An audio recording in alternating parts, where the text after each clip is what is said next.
When was the last time you had an unexpected expense that set you back? Could have been a medical emergency, maybe a home repair, a automobile repair you weren't expecting, or something else that came up that made you struggle to pull the money together to take care of it. So that's why in this episode I'm going to talk about the importance of creating an emergency fund.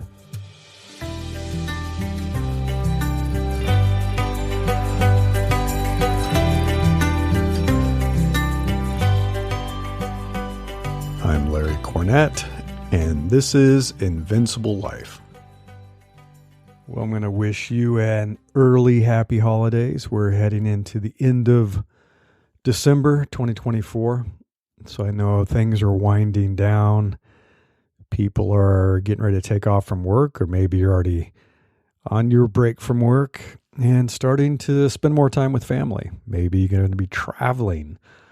I hope you have a safe journey if you are. If not, just stay home, stay warm, stay cozy, and enjoy your holidays. So now to dive into the topic of this episode, I'm going to start with a question. I want you to guess how much a provider billed me for a recent medical expense. So this was an angiogram that I had to have. Cardiologist ordered it. I had to get it and had it taken care of in the hospital. So guess how much that cost me. And I should first explain that I live in the U.S. You know, the country that thinks it's okay to put people into debt for health care.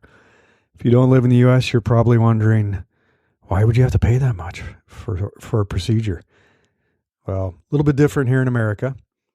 So, if you're done guessing, I'm going to go ahead and tell you, $27,000. Yep, $27K. Yeah, I was surprised too. So this whole thing got me thinking about the importance of having an emergency fund. If you're not familiar with the term emergency fund, it's basically money that you set aside to cover significant unexpected expenses. I mentioned a few of those. For example, medical expenses, like mine. So if you have an accident, or you need emergency surgery or whatever it might be, and your insurance doesn't cover everything, or you have bad insurance, or you don't have insurance, that happens. Home repairs. If you own your home and something needs to be repaired quickly, something important, replacing a major appliance, washer, dryer, dishwasher, furnace. A friend of mine recently got a quote to replace his heating and cooling, and it was going to be, I think, around $20,000. $20,000 to replace his heating and cooling system. Yeah, that's pretty expensive. Major car repairs. I think many of us have experienced that. If your car's out of warranty, transmission repairs, engine repairs, they can get pretty pricey. I've certainly had some expensive ones. Another one is emergency trips. So if you have a loved one that suddenly is hospitalized and you want to travel to visit them, you're going to grab a plane ticket and get there as quickly as possible. And as you know, when you don't have flexibility in your schedule, that can get pretty expensive very quickly. And we've had a few of those. The funny thing is, none of this should be unexpected. I mentioned that this is for unexpected expenses, but really, it's just a matter of time. When you're young, you don't know better. I didn't think about this stuff when I was young. There are a few things that I had to deal with, but a lot of it, like health and medical expenses and stuff like that, or home expenses, I didn't have to think about it. But as you grow older, you realize that any and all of these types of major expenses will occur eventually. it is just a matter of time. I mean, it shouldn't be unexpected. It's going to happen. And we've encountered many, many of these expenses before. Some recently, like I said, the angiogram that I had to get, that was pretty expensive. We recently had a plumbing leak. And luckily this occurred about a day after we got home from a vacation. So we had a leak spraying underneath one of the bathroom sinks. Very subtle sound, light spraying sound. It happened probably around 1 or 2 in the morning. I don't think we discovered it until about 5 a.m. And so it already flooded the floor and it was dripping down and going down to the room underneath. I can't even imagine how bad that would have been if it had happened while we were out for a week. That would have been a disaster. But it still was an unexpected expense, and you can't put that off. You can't say, oh, I'll replace the plumbing and fix this leak next year. I'll wait on that. You got to take care of it. And a few days ago, my son had driven to a nearby town. He was taking care of something. Came back out, and his car wouldn't start. And the way he described it, I was like, oh no, this isn't just a dead battery. We called AAA and had them try to jump start it, but the way he described it is like it's not even trying to start. That's not a battery. So yeah, it was the starter, unfortunately. And as they're looking at it, they're like, hey, have you noticed this oil leak? There's a pretty significant oil leak underneath there. You want us to take a look at it and clean it up and see what's going on? And it's like, oh gosh. Yeah, go ahead. Might as well know what's going on, right? Because it's stitching time, right? You don't want to wait and have it get worse, or he breaks down when he's in San Francisco or something. So they just got back to us, and it's like, it's major, valve covers and some other stuff. So this repair has turned out to be about a $3,000 expense.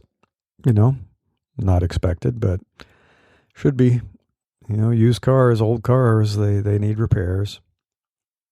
A few months ago, went to turn on my oven and it wouldn't start. It wouldn't ignite. I was like, okay, here we go. Another repair. Yep, had to replace the igniter and get that repaired. And then earlier this year, the main water line that runs to our house sprung a big expensive leak. We noticed, been going on for a while, but we noticed that our water bill was surprisingly high for the previous month. Way higher than usual, like 4x. And we're like, what is going on? And we had no leak in the house. We had no leak that I could find outside. And this was in the main line. So it was underground. It was deep underground and hundreds of yards away. So I had to hire a guy to track it down and do some stuff that was kind of cool to find where is the leak. And then had to hire somebody to repair the leak. And that got pretty expensive. You're probably sensing a trend here. I hate plumbing. I do a lot of work around my house. I do a lot of my own stuff, repair and DIY stuff. But plumbing, I hate plumbing. If you don't get it right, it always leaks, it always drips, and it's got to cause a huge problem. A lot of times I have to just hire people to do it because I'm not a plumber. I'm not an expert. And luckily with all this stuff, this isn't our first rodeo. We've been down this road of emergency expenses many, many times in our lives.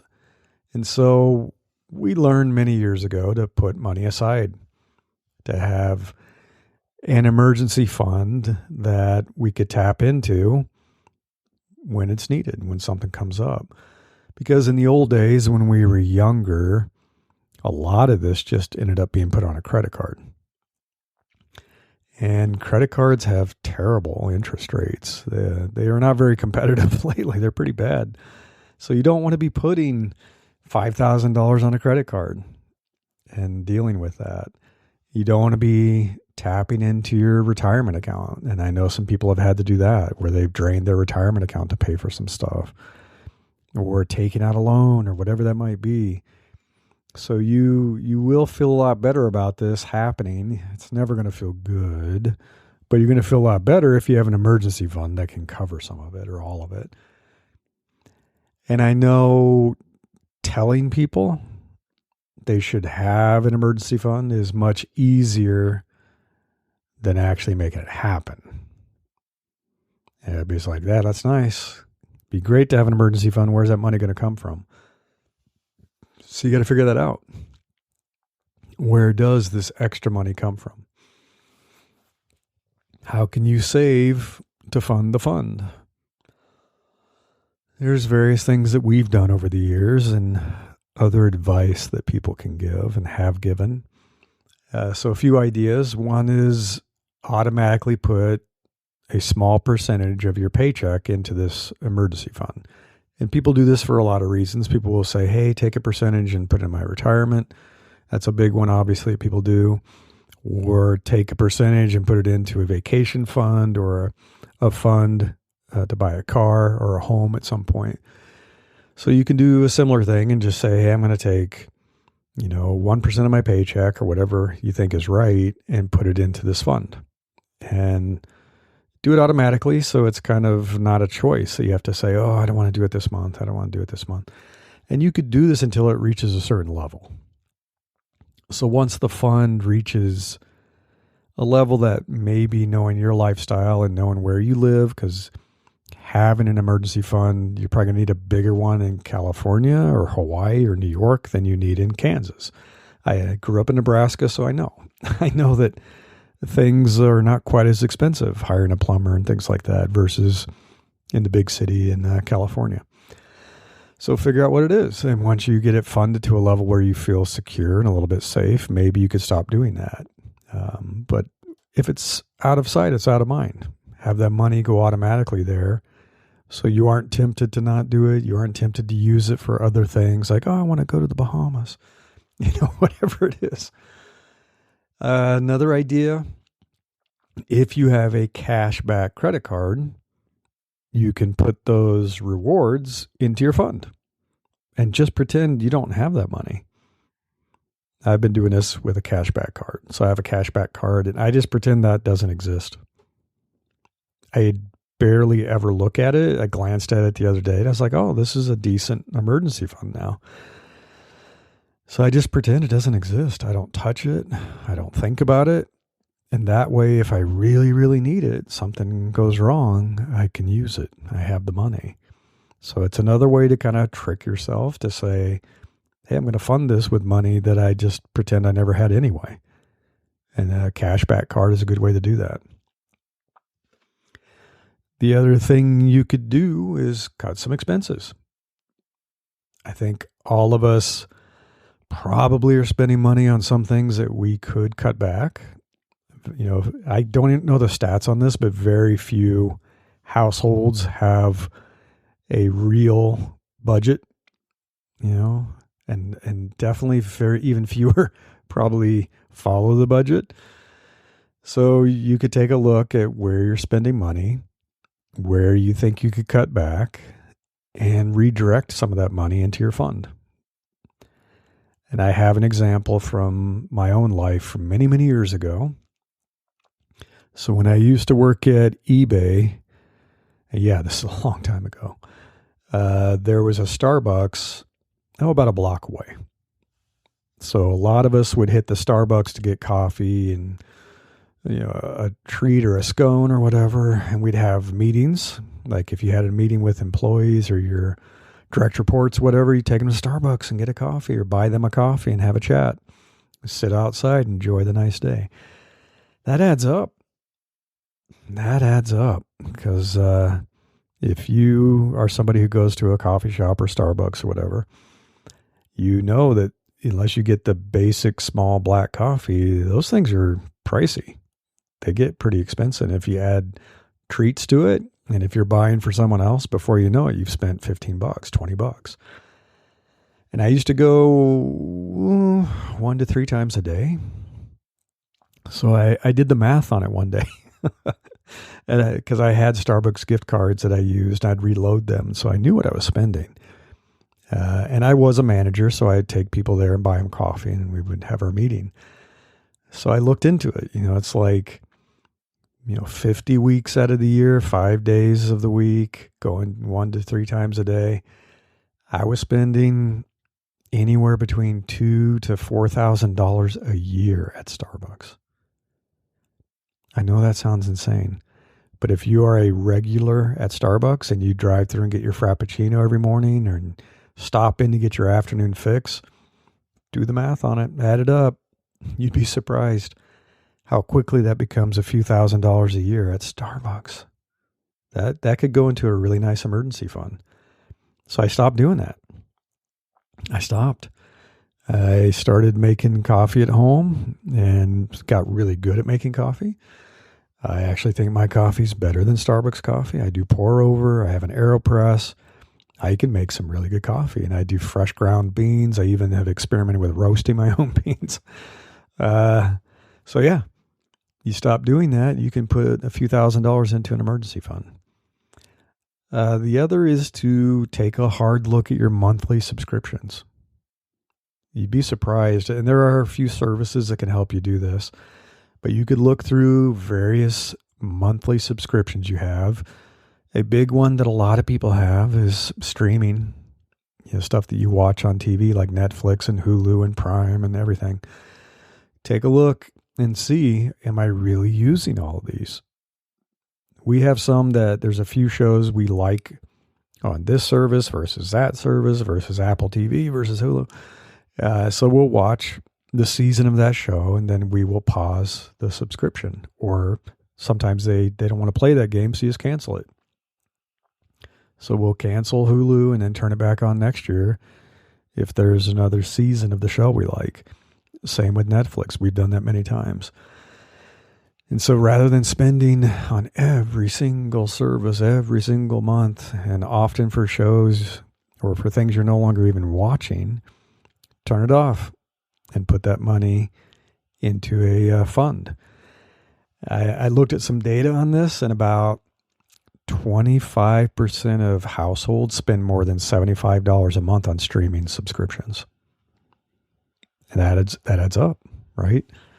By the end of the year, you could have $1,000, it adds up. And speaking of stuff that adds up, I looked at the data on this too. Americans spend an average of about $300 a month dining out. I know some people spend way more than that with DoorDash. They're tired, they come home from work, and they get DoorDash every single night. And yeah, you're paying $50 for a cold burger and fries. Great, So you can reduce that. We have definitely, in our lifetime, especially when we had children, we started cooking at home more and not eating out. We rarely eat out. And it's not even so much to save money. It's just not that good, folks. If you get good at cooking, and we have gotten pretty good at cooking, our food is better than eating out at most restaurants. I'd say 99% of restaurants. There's a few fantastic places we'll go if we want a really stellar meal. We've had a really hard time, for example, replicating sushi. So if we want to get sushi, we'll still go out for that occasionally. But I make better steaks and barbecued ribs, and you name it, the stuff that we make is it's better. So yeah, $300 a month. And so you can start cooking at home more, save the eating out for a celebration, or go out once a week or something, and put the money you're saving into your emergency fund. And again, you can fund this to a certain point and then feel like, okay, I feel more comfortable now. I feel more secure now. And maybe you could start eating out more if you want. But again, is that really how you want to spend your money? And another idea is selling some of the stuff you have around the house that you want to get rid of anyway. We all have a bit of clutter that we'd rather not have. We have old electronics. I have like 3 laptops I need to get rid of. I don't know why I still have them. I need to wipe them and sell them. I have a bunch of old phones that I could trade in, old cameras, you name it, DVD players. We just sold a TV. So we had an old TV that was sitting around in a guest room, and like, why do we have this? And somebody had posted, I think on Nextdoor or Facebook or whatever, that they wanted the TV and they didn't have a lot of money. So we like, hey, you can have this for a few bucks. So you could look around your house and say, is there stuff I want to get rid of that I want to declutter? I've been meaning to get rid of it anyway. Maybe there's some stuff you want to donate, but maybe some stuff's worth selling. Not everything's worth selling. You definitely don't want to spend a ton of time selling stuff and make like $3, right? But like I said, old laptops are a great thing, electronics, a bunch of clothing. You can make quite a bit of money doing that, and then take the earnings from that, put it into your emergency fund.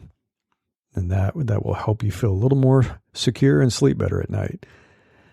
So then, kind of a final important question. Where do you put this?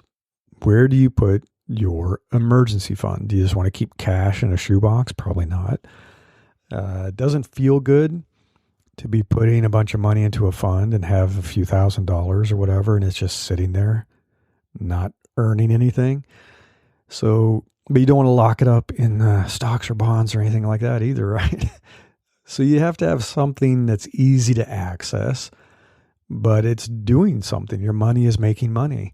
So I linked in the newsletter it's associated with this podcast. If you go to newsletter.invinciblelife.me.me, this is Create an Emergency Fund, issue 115.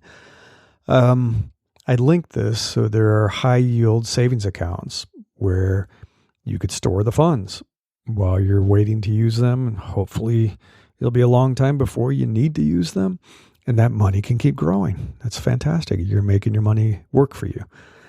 Yeah, you don't want it just sitting somewhere and cash and just being locked up and not making anything for you.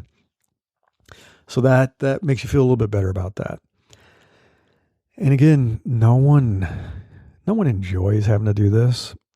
No one wants to have an unexpected expense. But, I mean, unfortunately, it is a part of life. The unexpected should be expected. It's going to happen. It's sooner or later. If you live long enough, sooner or later, you're going to have to deal with some of this. That's just the way it is. So having an emergency fund takes away a bit of the pain. It takes away the bit of the sting of having to take care of that thing. Because, you don't want to put this on a credit card. You don't want to deplete your retirement account or something like that. And this can help. This can really help. So if you have any additional thoughts of ways that you have funded an emergency fund or stories about doing this and why it helped you in certain situations, you can go to newsletter.invinciblelife.me and go to Create an Emergency Fund, issue 115, and tell me all about it in the comments. Otherwise, I'm going to wish you a happy holidays again. Stay safe, stay healthy, and enjoy yourself. It's been a rough year. Until next time, I wish you the best of luck with pursuing the life of your dreams so you can be happier, healthier, and more fulfilled.